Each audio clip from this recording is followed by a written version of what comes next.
Hi, this is Jason from Horrific Nightmares. Welcome back to another What's in the Bag, Jay. Now, this is where I pick 6 movies from my collection that I haven't seen, write their names on a piece of paper, throw them in the bag, draw one out at random, and do a review. Now, returning from last week is Wax. A House is Not a Home.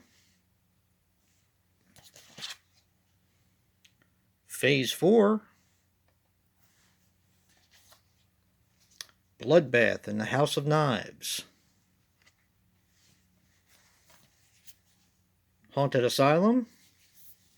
And making his debut this week is Zombie Fight Club. Now let me give the bag a good tussle and we'll see what we're watching this week.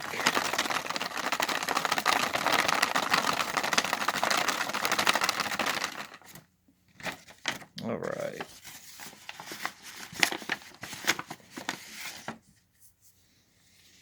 Let's see. We are watching Phase 4. Always been curious about that one.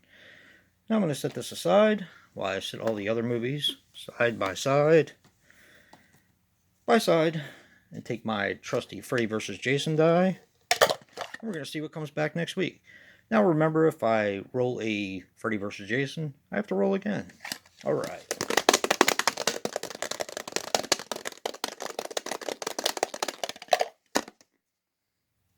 Five. They are all coming back next week. Still, let me know what you think of this lineup. We have Haunted Asylum, Zombie Fight Club, Bloodbath in the House of Knives, A House is Not a Home, and Wax. Now, right now, I'm going to go watch Phase 4 and come back with a review later. Well, I'm back. I just watched Phase 4, and here are my thoughts. Phase 4 is a 1974 film, which runs approximately 84 minutes, and is directed by Saul Bass. Now, unfortunately, he passed away on April 25th, 1996, at the age of 75. Now, the only thing I could find on him was a bunch of shorts and a documentary. Now, this stars Nigel Davenport as Dr. Ernest Hubbs. He passed away on October 25th, 2015, at the age of 85. He was in Strata, Zulu Dawn, and The Island of Dr. Moreau, which is one of my all-time favorites. This also stars Michael Murphy as James Lesko. He was in X-Men The Last Stand, Batman Returns, and Shocker. And Lynn Frederick as Kendra Eldridge. She passed away, and this kind of threw me for a little bit of a loop, on April 27th, 1994, at the age of 39. That's very young. Now, she was in Voyage of the Damned, Schizo, the Paul Walker film, and... not Paul Walker, Pete Walker. What am I talking about? And Redcoat. Now, this is a UK-USA joint venture here. And the director said the studio tampered with the film in post-production against his wishes.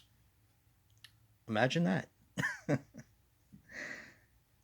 And apparently there is footage from a discarded ending that is used in the promotional trailer for the film.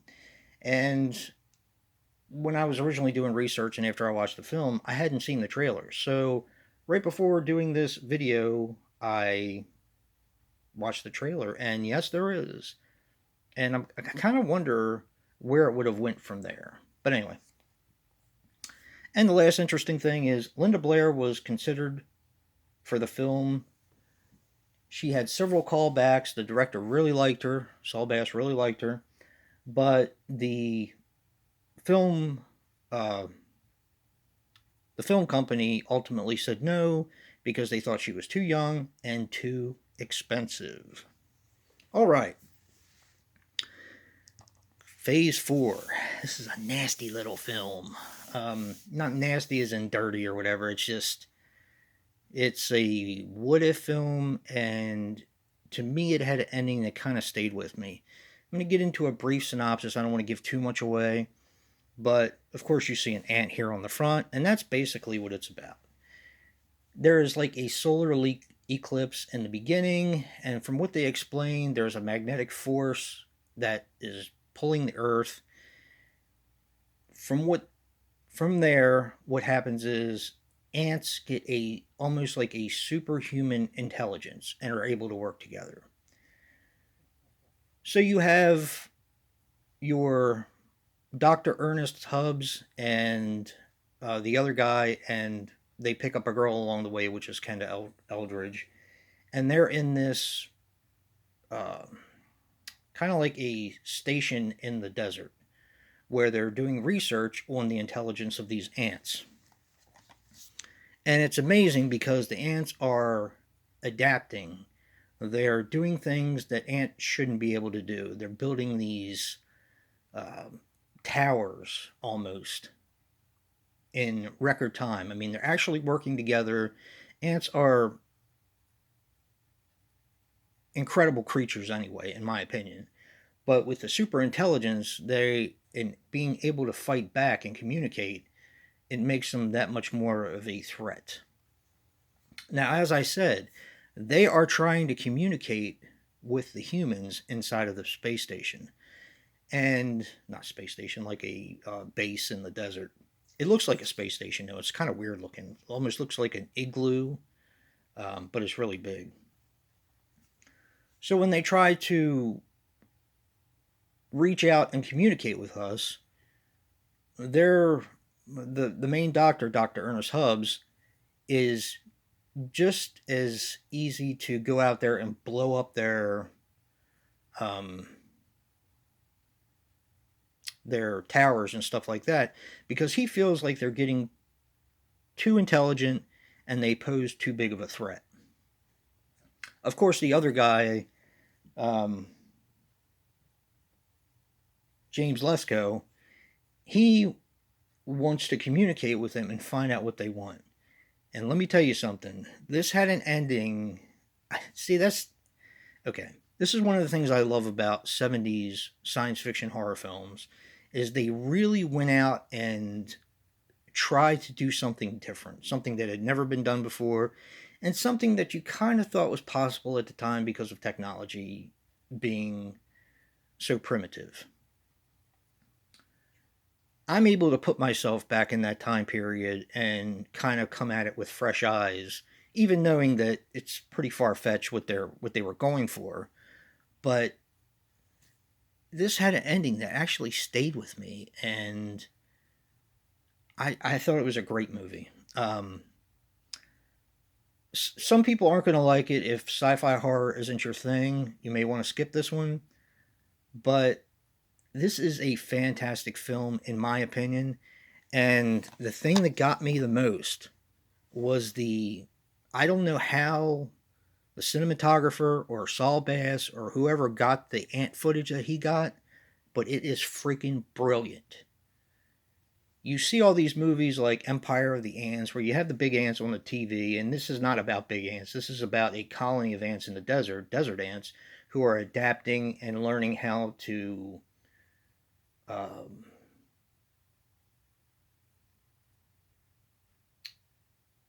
survive anything. And I'm going to tell you something, guys. The ant footage in this is brilliant. Um, I just don't know how they got some of the photography that they got. Yeah, and I'll basically leave it at that. Even if you don't like this type of movie, it's worth it just to watch what they did with the ants. Um, like I said, I don't know how they did it, but it has some of the best nature photography that I have ever seen. So, yeah, this is a definite recommendation. This is one I never hear anyone talk about, but it's along the lines of movies like the Andromeda Strain and movies like that, Nature Run Amok from the 70s, Day of the Animal, stuff like that, Grizzly. that I think are very underappreciated and underrated. So if you can get your hands on this film, I'd say pick it up. I found this actually at a flea market for, I think it was $2 or $3, and this is one of the better movies I've purchased in a little bit. So yeah, definitely glad I picked this one. I wasn't sure if this was going to fit the horror theme because I like to put mostly horror movies in What's in the Bag, Jay.